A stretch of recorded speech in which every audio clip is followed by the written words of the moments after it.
So it was during my investigation there that led me to meet Zahran. So I conducted several interviews and meetings with basically with several Sufi Muslims who were affected by the mob violence or sectarian violence that were perpetrated by these jihadist groups.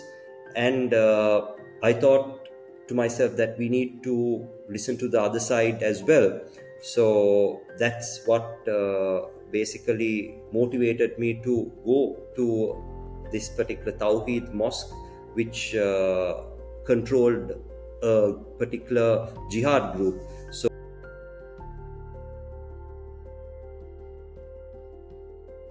Hi everyone, my name is Amina Mohsin. I am the co-founder of the Easter Attack Survivors Project and the SR Reconciliation Movement. Welcome to my second episode of my podcast, where we will be learning a little bit about peace building. Today, my guest is Asif Fuard. Recently, I met him at Parliament. He is a defense analyst and a lecturer and so much more. Thank you for being my guest, Asif. To start off, I'd like to ask you to introduce yourself. thank you, Amina, for having me in your podcast. So I'm a defense analyst and a visiting lecturer on international security, counterterrorism, strategic communications at several military colleges and institutions. I teach at the Faculty of Graduate Studies at the General Sir John Kotelawala Defence University, and I'm also a research supervisor for officers who are following their master's program at the Defence Services Command and Staff College and also at the National Defence College. I'm currently the head of special operations for Red Force Security Services, which is a private security firm that specializes in special operations. And I'm also a co-director at the Center for Law and Warfare, which is an independent think tank that focuses on international security, geostrategy, and we conduct research, analysis, and training for government, non-governmental, and corporate entities. So that's about it, about me. Can you tell me a little bit about what drives you? What are your passions? You're involved in a lot of defense institutes. Can you tell me a little bit about why you decided to choose that path? So my journey, in fact, begins when I joined the Sunday Times at the age of 19. I eventually progressed into becoming a war correspondent and a defense columnist who was covering the final stages of the war. And as part of my work at the time, I had access to meet several combatants from and leaders, especially military and even terrorist leaders from both sides of the conflict. And basically, my experience in working in conflict zones, especially in the north and east during a crucial juncture, helped me gain valuable insight into the issues and challenges the civilians in the region were facing. So this helped me shape my perspective on why there is an urgent need to not only strengthen national security, but on the other hand, the need to strengthen human rights as well. So I firmly believe that as a nation, if we are to progress, meaningful steps for reconciliation also needs to be addressed, and we need to work towards achieving sustainable peace. And we all know that conflict zones are typically associated with immense human suffering. And based on my experience in covering conflicts and covering the final stages of the war with the LTT, I kind of I was interested in finding solutions as to how we can address the root causes of this conflict. So I have been committed towards contributing towards efforts that are aimed at preventing and alleviating this kind of suffering, especially suffering that arises from conflicts. So, by providing informed analysis, I hope to assist in the development of policies and strategies that can lead to more effective and targeted interventions that would ultimately improve the lives of those who are affected by conflict. So, my interest in conflict and security analysis extends to preventing conflict before they escalate.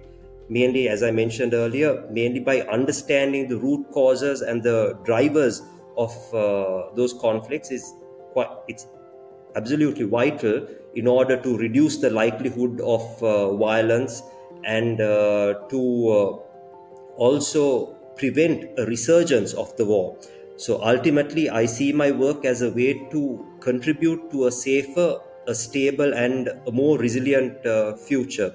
So recently, I also developed a new theory on warfare, which I have termed as perpetual hybridity, which I presented at this year's International Defense Research Conference organized by the General Surgeon Kotelawala Defense University. Okay, and can you explain a little bit about what perpetual hybridity is all about?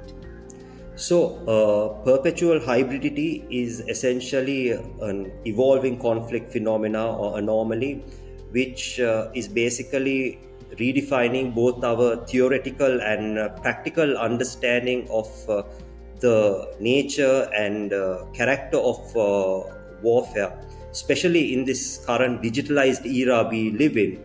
So, now what we now in order to understand this concept, we need to understand what exactly a perpetual war is and what exactly a hybrid war is.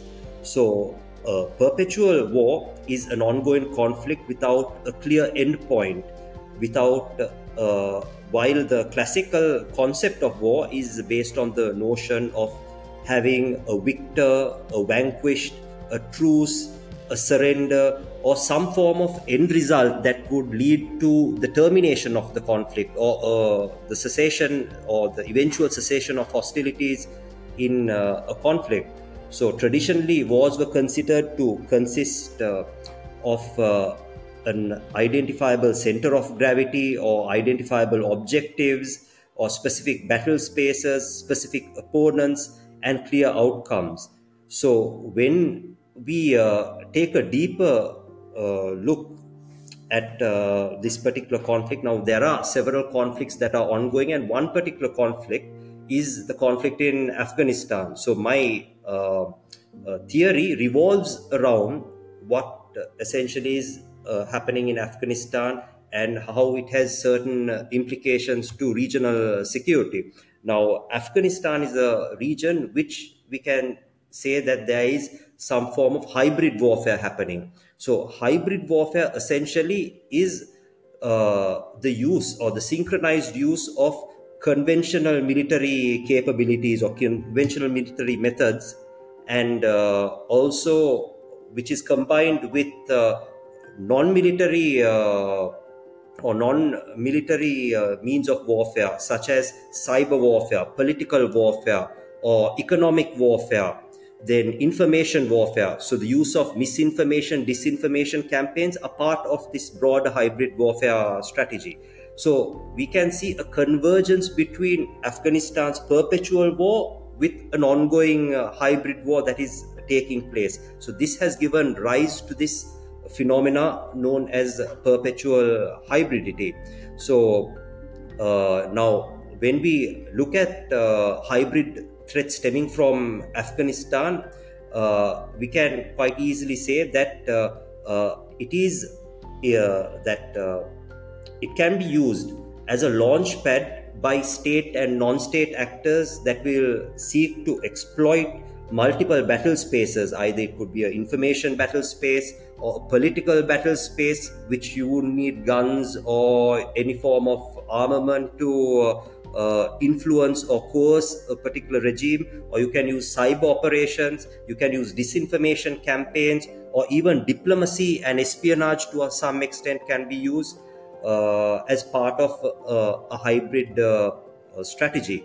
So the convergence between these two, the perpetual war with an ongoing hybrid war, has led to this. And we also need to account for the nexus between state and non-state actors. So there is a kind of a relationship between some militant groups in Afghanistan with state actors as well. So the combination of all these factors have created the conditions for perpetual hybridity, and Afghanistan's conflict has currently converged geopolitical interests, then internal conflicts, regional conflicts, then transnational terrorism, and also there are other broader international objectives or global interests that are at play here. So all these factors have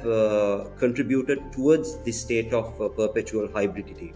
So the current trajectory of Afghanistan's conflict, based on my analysis, it indicates that there is potential for Afghanistan to become a major regional security threat.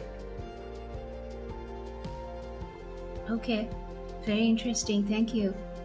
Moving a little bit closer to home, I'd like to go back to that meeting where I first met you and I heard something about you. So one of the speakers at that oversight committee discussion mentioned that you were someone, or you were the only person in the room who has met and interviewed Zahran Hashim, who was the main perpetrator and the leader of the Islamic State in Sri Lanka group that initiated and bombed the churches and hotels on Easter Sunday in 2019. Can you talk a little bit and explain to us what that experience was like? So I believe it was at the Parliamentary Oversight Committee meeting on national security where we were discussing about what needs to be done to counter radicalization and recruitment of Sri Lankan nationals who are susceptible to joining groups such as ISIS. So I think I should elaborate a bit about the context that led to my meeting with Zahran. In fact, prior to my meeting with Zahran, since 2004, I had been documenting the rise of Islamist extremism in Sri Lanka. So there are several misconceptions revolving around the origins and the evolution of Islamist extremism in Sri Lanka. So during the height of the war, we experienced the emergence of multiple militant groups that were emerging, and we can say that these were essentially byproducts of the conflict. Quite similarly, there were also militant groups that were from the eastern province and specifically from Katangkudi that self-styled themselves as jihad groups. So the essentially now going back to what these jihad groups were and how they originated is quite important if you are to understand how this whole thing transpired, especially when we look at Easter Sunday. So the persecution, and then there was violence that was targeting the Muslim community in the East by the LTT, which was essentially a major contributing factor that led to the emergence of these jihadist groups. So there were two significant events that took place. So we can call it trigger events or catalyst events. So the first trigger event was the Katangkudi massacre in August 1990, which was an incident where the LTT massacred 147 men, including children, who had gathered for congregational prayers at two mosques in the town. And the second incident was the expulsion of the Muslim community by the LTT from the north, which was an incident that took place 2 months after the Katangkudi massacre. So the expulsion of Muslims can be seen, or many human rights organizations categorize it as a form of ethnic cleansing. So these two events essentially set the foundation for Muslim civilians in the north and east arming themselves to counter the threat posed by the LTT. So eventually we see Muslim home guards, the government establishing home guards to protect border villages, and several Muslims were joining these home guards. Then simultaneously there were also Muslim militant gangs that were emerging. So some of these home guards deserted their ranks with their weapons and joined some of these groups that call themselves jihad groups. So that was the kind of environment that was prevalent at that time. So eventually Katangkudi and especially the eastern province would experience the emergence of radical Islamist teaching from clerics that were advocating Wahhabism.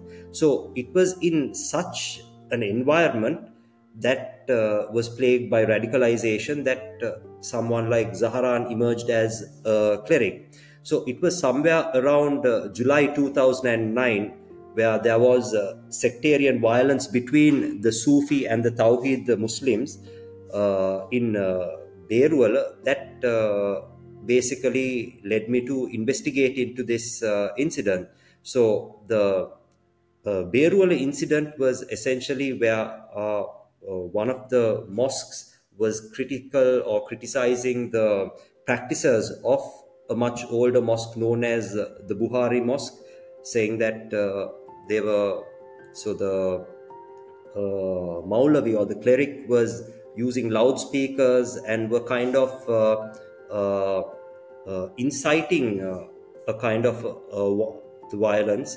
And we can see that this incident kind of provoked the devotees of the Buhari Mosque.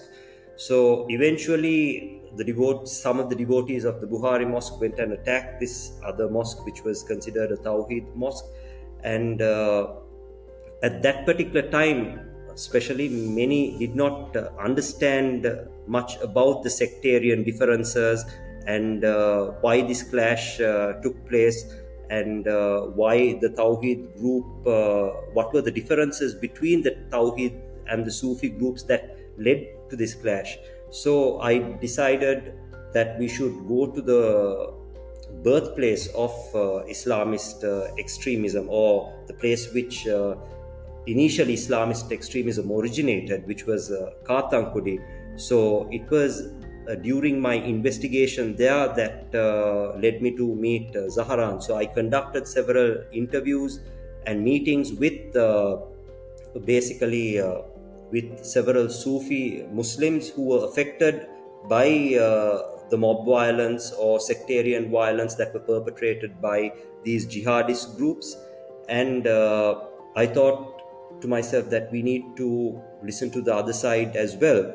So that's what basically motivated me to go to this particular Tawhid mosque, which controlled a particular jihad group. So at that mosque, I was with my colleague Chris Kamalendran, who was also a senior correspondent.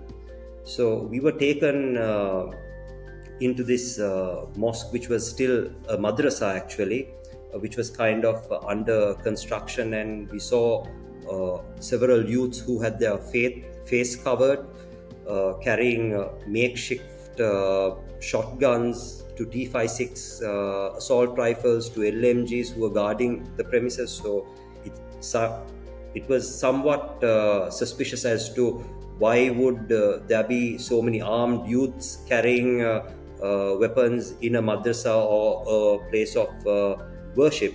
After a few minutes of waiting in the madrasa, we introduced ourselves to an individual known as Zahran Maulavi.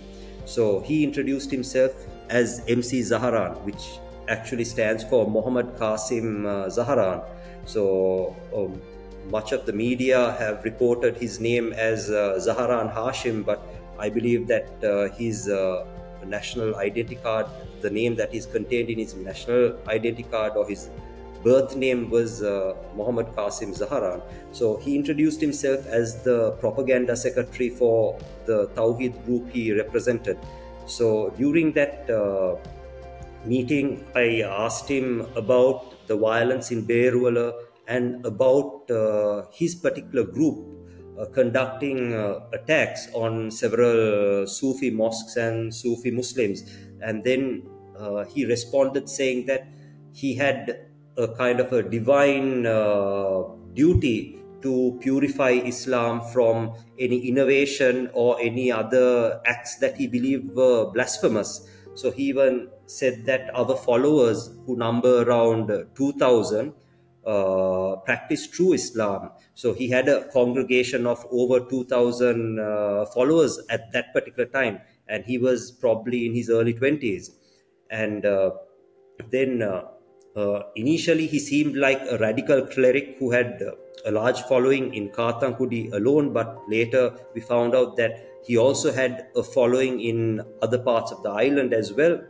And we can clearly see that his main intention was basically to purify Islam, or to according to him, purify Islam, or to enforce his radical ideology on the moderate Muslims that were living there.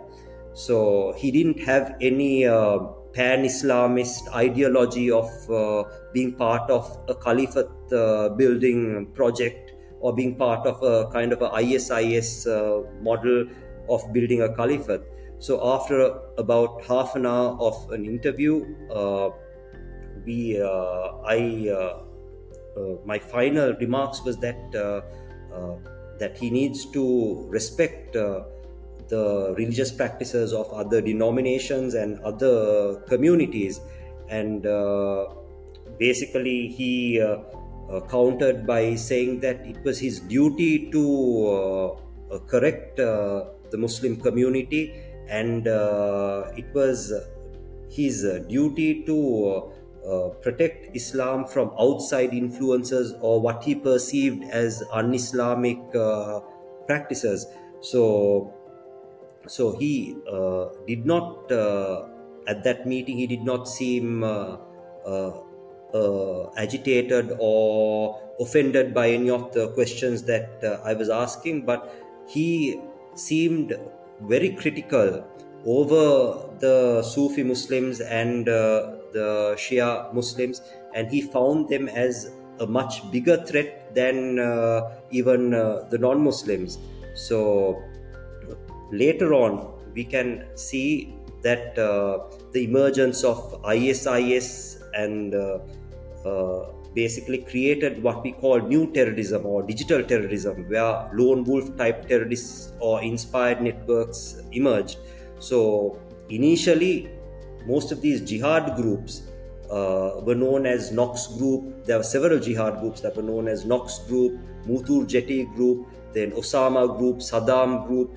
Then there was also a group known as the Kathankudi Jihad Group that were mainly focused on countering the LTT threat. So these were all self-styled jihad groups, and they did not aspire or have any form of aspirations of being part of the anti-US jihadist discourse that was taking place at that particular time, or being part of like an Al-Qaeda or a Taliban type setup. And this fact actually was clearly established by a confidential communique sent by a US intelligence operative to a senior US diplomat in 2004. So this classified cable had quite clearly mentioned that these jihad groups did not have aspirations of aligning themselves with the anti-US global jihadist discourse,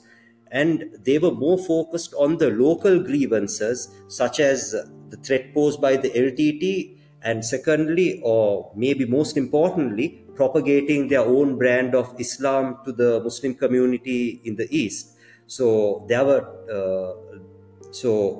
at times more noteworthy militant figures, if I may say so, than Zahran, who were more of a security concern. But over time, we can see that transnational terrorism has evolved, and we live in an age where non-combatants can rapidly evolve into suicide bombers because they have been radicalized through online domains. And also, we can see how the franchise model used by larger transnational terror groups such as ISIS or Al Qaeda have created the conditions for affiliate groups and inspired networks and lone wolves to terrorists to emerge.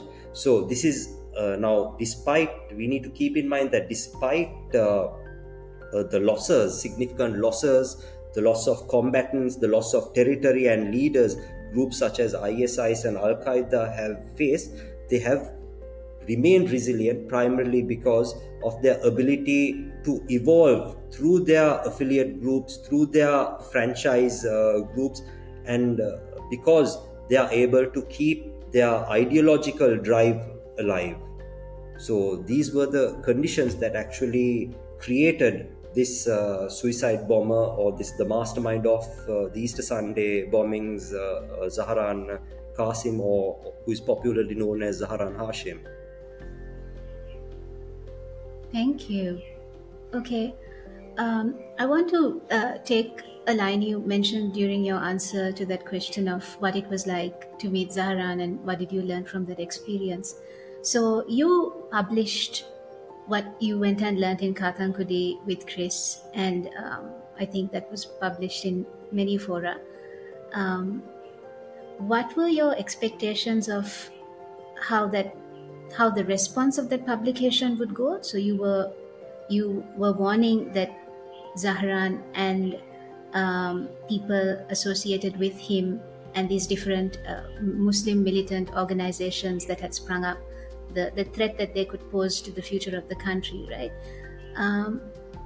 What are your thoughts on how that warning was taken? Was there a good enough response to what you had published and warned the people about and the government about? So initially, now in 2009, the publication, the investigation Chris and I had published received mixed reviews. Obviously, certain sections of the ulama community did not want us to talk about this issue, and then we also had certain groups who since this was in the wake of the end of 3 decades of conflict with the defeat of the LTT, nobody wanted to talk about another conflict brewing. So it was quite controversial at that time, but it kind of set the stage for people to ask questions and to probe into what exactly was going on. Because even though there were certain incidents that were taking place in the eastern province and in Kathankudi in particular, much of these details or much of the information was not reported, or there was not enough there was not enough attention given to these incidents. So later, several years later, I decided that with the emergence of ISIS, I thought it is the need of the hour for me to address this issue at certain security forums, at certain strategic forums. So in 2018, at the International Defense Research Conference organized by General Sir John Kotelawala Defense University, I presented a research paper titled Countering Terrorism and extremist propaganda by using strategic communications. So my paper focused not only on Islamist extremism, but it also focused on Sinhala Buddhist ultra-nationalist extremism, especially since we were a few months before my presentation, we faced the Digana and Kandy riots. Then, now 7 months prior to the Easter Sunday attacks, at this particular conference, I revealed that we had an undeniable threat posed by ISIS, and Sri Lanka was facing the threat by either inspired networks or lone wolf type terrorists. So this was the kind of situation we were facing, and I provided several analysis and several supporting details that basically needed to be addressed, that that essentially needed that the government or those who were in power needed to implement at that particular time. So so if we were to address these things at that particular point, we would have been able to prevent a catastrophe taking place. But as we all know, all intelligence products are based on political decisions. No matter how accurate your intelligence is, eventually the policymaker or the political establishment has to decide on whether they are going ahead with certain things. So, but my personal belief here is that most were not too aware of the threat posed by ISIS. Some seemed very ignorant about this threat, like some politicians or some within the strategic sector would be like, why would ISIS target Sri Lanka? But then again, we also had several families that migrated to Iraq and Syria to join ISIS. I have one more question springing from that previous answer to my previous question. So after the Easter attack, the word Wahhabism has been mentioned a million times. And for the people who are lay people in the community who aren't studying security studies, who aren't in national security or defense, and who don't really have that knowledge or that understanding of what is happening on the ground because of the lack of reporting maybe, or because of them not being aware of the reporting. What are your thoughts on Wahhabism in Sri Lanka? Is it really a problem? Is it an exaggerated problem? What are your honest thoughts about it? Well, Wahhabism, as in now since 2004, what I've noticed was basically on one end we have a group that basically keeping religious denominations aside, we have one group that considers themselves, or there are several groups that consider themselves as following the right path. Then so we can see quite clearly that most of these denominations usually think that they are right, and they are kind of following the proper scriptures, or they're following the religion properly. But now when we look at some of these now, I don't like to delve into the whole dimension on religious doctrine, but the problem here is mainly if you have like some form of exclusive ideology that is basically or inherently less tolerant towards other communities, other faiths. So that is where the problem arises. So now with Zahran or with some of these jihad groups, what we notice, they align themselves with not all Tawheed groups, but certain Tawheed groups, because the whole term Tawheed is also a misnomer which has been taken out of context, and which basically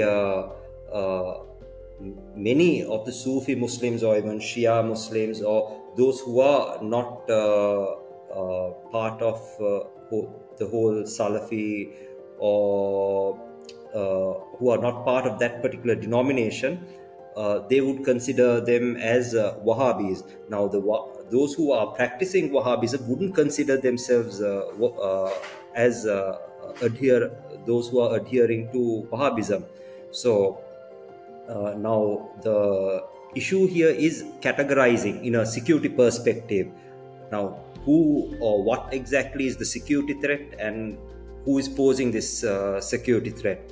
Now, when we look at some of these groups, the way they act, the way they conduct themselves, we can clearly say that they are intolerant towards certain ethnic groups, certain religious groups. So that is where the problem lies. So it's actually both ways. There have been Wahhabism, as in like what we consider or what we see as like the extreme model of intolerant Islam encroaching into Sri Lankan society. That has created many challenges, that has created polarization of the communities, and that essentially is a problem to achieving reconciliation or any form of sustainable peace. And the unwillingness of certain groups to reconcile or to come to terms with themselves and try to work in an inclusive manner is also another issue. So when we look at how some of these groups have been operating, they have actually been receiving funding from Middle Eastern states. They have certain affiliations to certain controversial charity organizations, or even groups that can be considered as militant or terrorist affiliate or proxy groups. So that is where the issue arises. Now, if you look at the Kathankudi case, we had the case of certain Tawheed groups that were backed by these jihadist militants conducting attacks on the Sufi Muslims, and demolishing shrines, and even conducting attacks on some of these Sufi clerics. So incidents such as that have been basically led to this whole focus on Wahhabism. So now when we look at most of these groups such as Al-Qaeda or even ISIS, you cannot say that they are similar in nature, or even the Taliban. They have different religious ideologies, or they have different political ideologies.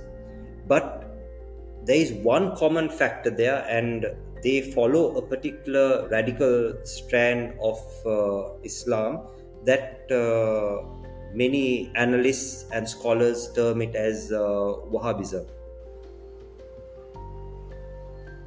I've heard a few national security experts mention that one of the ways we can prevent another Easter attack from happening in this country is by banning Wahhabism. What are your thoughts on banning Wahhabism as a defense analyst? So, how would you say we can tackle this problem? So, banning Wahhabism is a bit of a tricky issue, because now what happens if, let's say, for instance, a terrorist who follows Wahhabism says, I'm not adhering to Wahhabism. So therein lies the problem. So the best way to deal with it is to categorize them based on their nature, their character, and how they conduct themselves.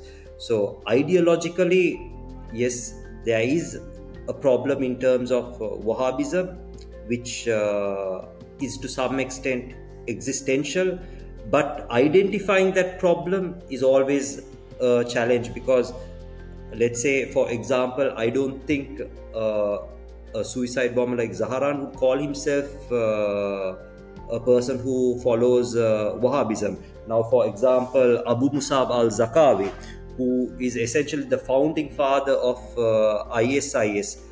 ISIS was a group that evolved from an affiliate group known as Al-Qaeda in Iraq. So I don't think he considered himself as a Wahhabi, but he's some of the practices that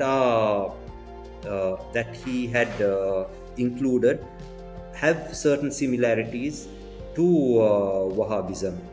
So I don't know how practical it is to ban Wahhabism, because even if you ban Wahhabism, they could always evolve into something else. They could always maintain ambiguity or deniability over what kind of doctrine they follow. So that is the biggest challenge that the security establishment has. So by trying to ban what we call Wahhabism, we also may fall into the trap of trying to create polarization, or trying to segregate even those who don't follow radical Islamist teachings as those who are part of a Wahhabi or a Salafi jihadist group. So that is another risk that we may face. So I think instead of dealing with the whole only the ideological or the religious driver alone, it is important to also focus on dismantling the conditions that create radicals, that create the conditions that create a situation that would lead to individuals becoming suicide bombers or foreign terrorist fighters. Okay, thank you. So there's so much complexity in trying to understand how to unravel that, right? So let me go into something that's probably a little more complex as well. So after the Easter attack, I think Easter attack is taking up quite a theme of this conversation. A number of things did happen. If I were to move into some of the more recent ones, one would be in order of chronology. Professor Gunaratna published a book called Sri Lanka's Easter Sunday Massacre: Lessons for the International Community. And there was a lot of mixed reviews of that book. Being a Muslim, coming from the Muslim community, I heard a lot of criticism for that book. Being someone who has worked with some of the survivors of the Easter attack and having access to some of the people in security, I heard a lot of praise for the book. And then about a month later, Channel 4 released a documentary which sort of shook the nation. So I'm sure you've read the book and you've watched the documentary. What are your thoughts on both of these separately? And then when you combine them together, what do you think of, can both of them exist at the same time, or does one sort of naturally overshadow the other and make the other completely false? So I believe that unfortunately, Sri Lanka, just like many other nations, even quite similarly, if we look at even more developed and more advanced countries like the United Kingdom or the United States, we have become a nation that consists of many victims of narratives. And I say victims of narratives because there are several conspiracy theories that are revolving around the Easter Sunday attacks, where they would say that, one argument, which sounds quite far-fetched, was that it was done to bring in, to win a particular election. There was a deep state conspiracy, but most of these stories don't add up. It's quite similar to 9/11 conspiracy theories, or like whenever there is some form of major terrorist attack, naturally there are conspiracy theories that are going to emerge. So I believe Professor Rohan Gururatna had addressed many key points as to what led to the Easter Sunday attacks, and the trajectory of or the path taken by groups such as by Zahran in conducting this particular attack. So he has addressed several vital areas related to what steps the international community can take, the lessons that the international community can learn. So some of the criticism that were leveled against him, I believe, were politically motivated again, which were political rhetoric, and many were drawing the conclusion, saying that this was an anti-Muslim book, but anyone who reads it with an open mind, or any independent analyst, would see that there isn't anything critical on Islam in this book. It was mainly focusing on the radical elements. And I also noticed that he doesn't not only examine and look into the whole Islamist extremism perspective. He also focuses on how Sinhala Buddhist extremist groups like Bodhu Bala Sena had contributed towards reciprocal radicalization, or some form of radicalization taking place, because one form of radicalization will naturally create other forms of radicalization and extremism. So now, getting back to the main point about the Channel 4 documentary, and about those who were interviewed, we need to keep in mind, I believe, one of the individual, I believe both two individuals who were interviewed by Channel 4 were essentially seeking asylum in those European states. And one particular individual, I believe his name was Azad Maulana, if I'm not mistaken. So he came up with some sensational revelation, which is quite far-fetched and which is unsubstantiated. So we need to keep in mind that he too was an individual who has been involved in several criminal and unlawful activities in the past, and especially considering the fact that he was aligned politically to certain groups in the East, and him making this revelation is not a surprise, or Channel 4 airing this particular documentary is not a surprise, because we can say that most of these claims have no strong evidence. So if there is strong evidence, then most certainly you may be the army commander or the head of the intelligence or part of the political leadership, justice must be done if you were involved in it. But here we can see that there is a coordinated and a well-planned effort to destabilize Sri Lanka's intelligence capabilities by targeting the head of Sri Lanka's primary intelligence organization, which is the State Intelligence Services. So General Suresh Saleh is someone who is a highly decorated officer, and in fact he played a major role in dismantling LTT intelligence operations not only in Sri Lanka but also overseas. And uh,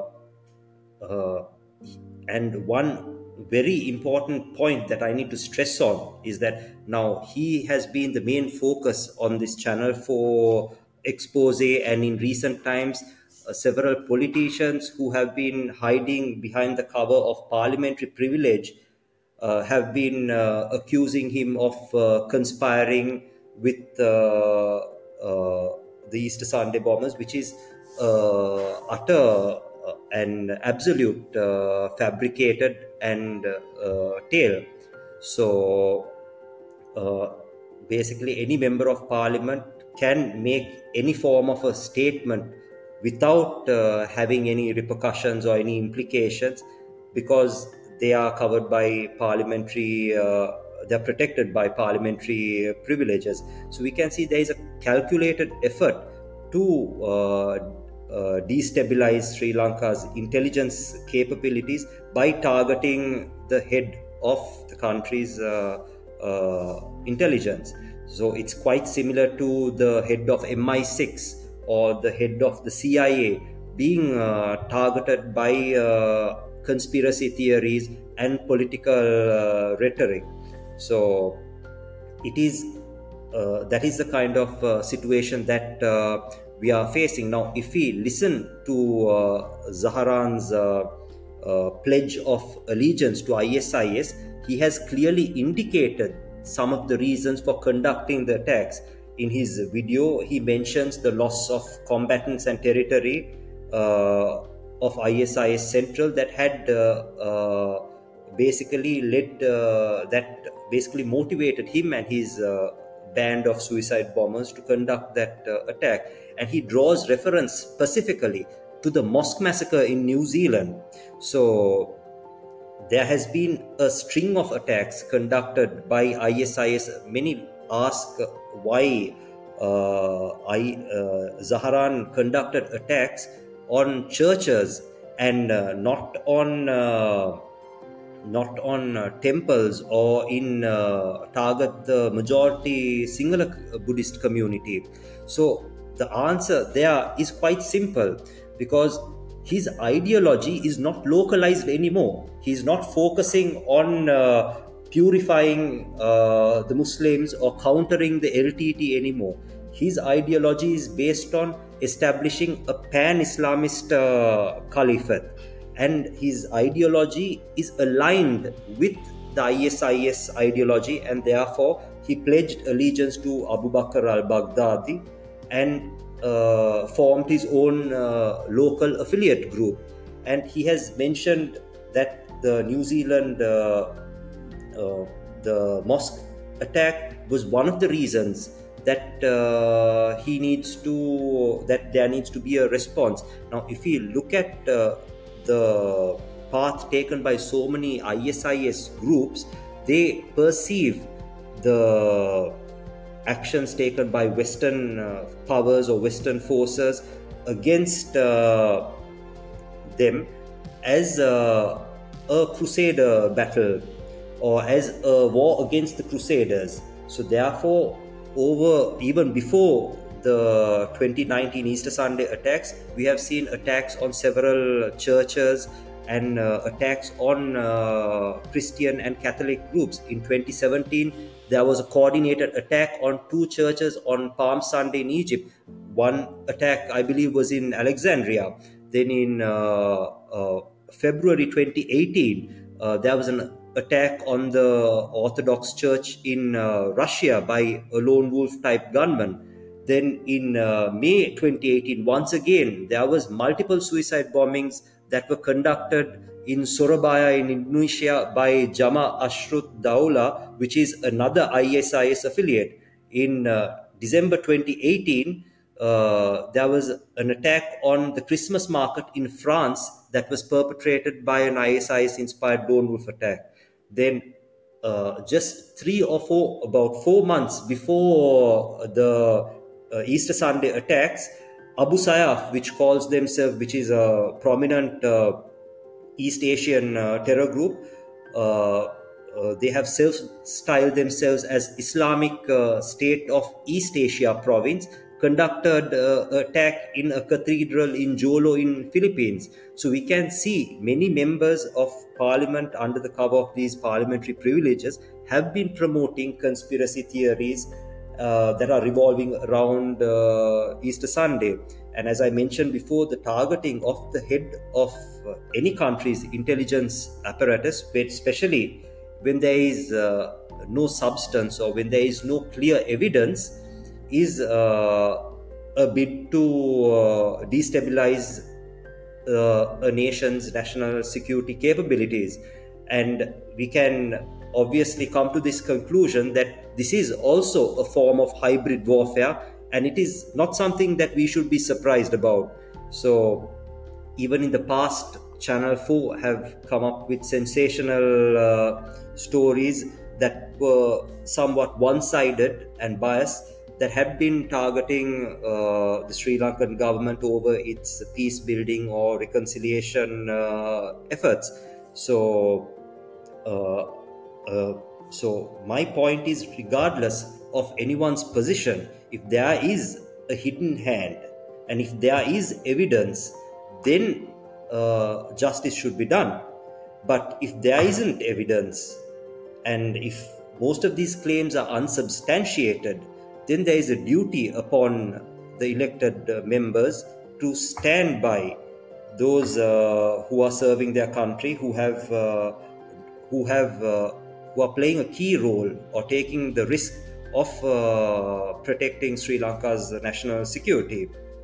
So it is absolutely clear that there are sinister political motives to target General Suresh Saleh, who has contributed immensely over the past 3 decades.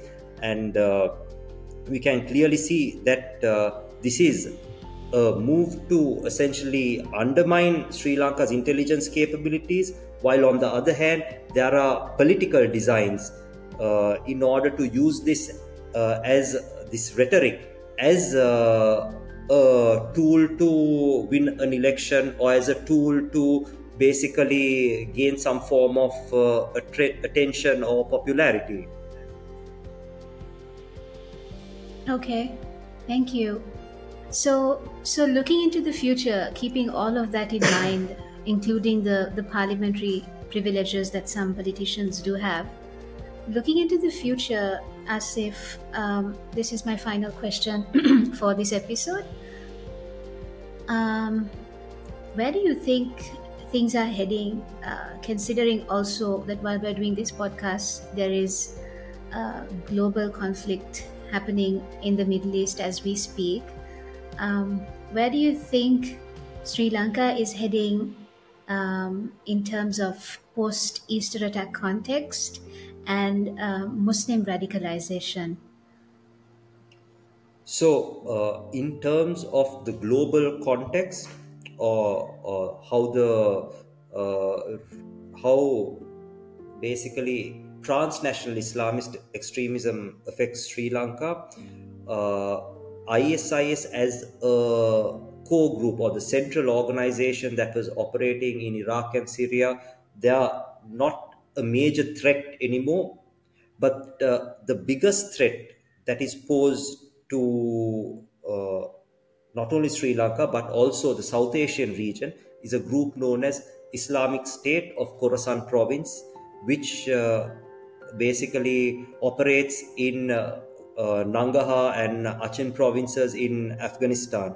So some time ago, I analyzed and I predicted that this particular group will become or evolve into the next major transnational terrorist group that would surpass ISIS Central as well as Al-Qaeda. So why I say this is because since ISIS Central has been losing territory in Iraq and Syria, we can see a steady flow. They have lost leaders, combatants, territory. So most of those combatants have no place to go. So the ideal landscape that they could operate in is Afghanistan, especially with the current security and political instability that Afghanistan is facing. And now we can see how ISKP, or Islamic State Khorasan province, is even challenging the Taliban government, and gradually they are able to control territory, and they are able to conduct several coordinated operations or suicide bombings, not only in Afghanistan but also in certain border regions. They are also using Uyghur Muslims to conduct attacks. They are using Muslims from the Baloch province in Pakistan to conduct attacks. They're using Indian nationals to conduct suicide bombings. So they're able to appeal to these communities by projecting an image of persecution, by projecting an image that Islam is under threat, and the only way that they could protect the religion or their practices is if they join their caliphate building exercise in Afghanistan. So right now that is the biggest threat that we face. Then other than that, internally, how do we prevent radicalization and recruitment? So as I mentioned, even at the oversight committee, we cannot counter extremism or one type of extremism by ignoring other forms of extremism.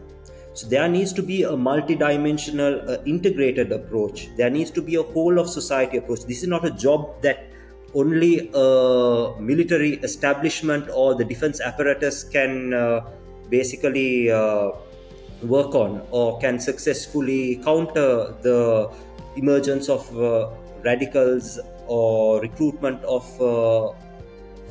any form of extremist militant. But at a grassroots level, there needs to be certain programs that need to be conducted. In schools, there need to be education programs that need to be conducted in order to build reconciliation, in order to build harmony amongst communities. Then we have an urgent need to build a unified national narrative, because most of our national narratives, or most of the time, we have seen in the past how ethnocentric politics has basically played into the hands of these terrorist groups. Let it be the LTT, or even Zahran, or even Budubala Sena, for example. Most ethnocentric politics has been a key driver that has been creating polarization, that has been a major impediment to achieving reconciliation. So I think these are areas that need to be addressed. And soon after the end of the war, the government took certain steps to disarm, demobilize, and reintegrate those combatants who were part of the conflict. But is that alone enough, is the main question. Now, in order for us to go further, in order for us to ensure that there isn't a resurgence of conflict, or to ensure that there isn't a relapse of violence, we need to have some form of meaningful reconciliation. And that is where we need to think about having some form of an independent truth and reconciliation commission. So that is essential in order to heal old wounds, in order to dismantle the divisions that society has, in order to create a more unified and a more inclusive society. I think in order to do that, we need to address past grievances. We need to address root causes to the conflict. And obviously, we need to find some form of common ground that basically makes us all Sri Lankan, where we are not identified as either Sinhala, Tamil, or Muslim, that we are all identified as Sri Lankans.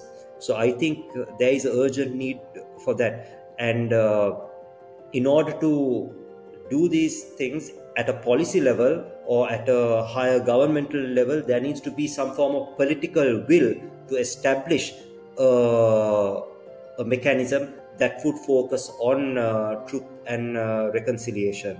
And I think that is currently the need of the hour. If we do not focus on reconciliation and peace building, only focusing on a military aspect of things is not going to end up well.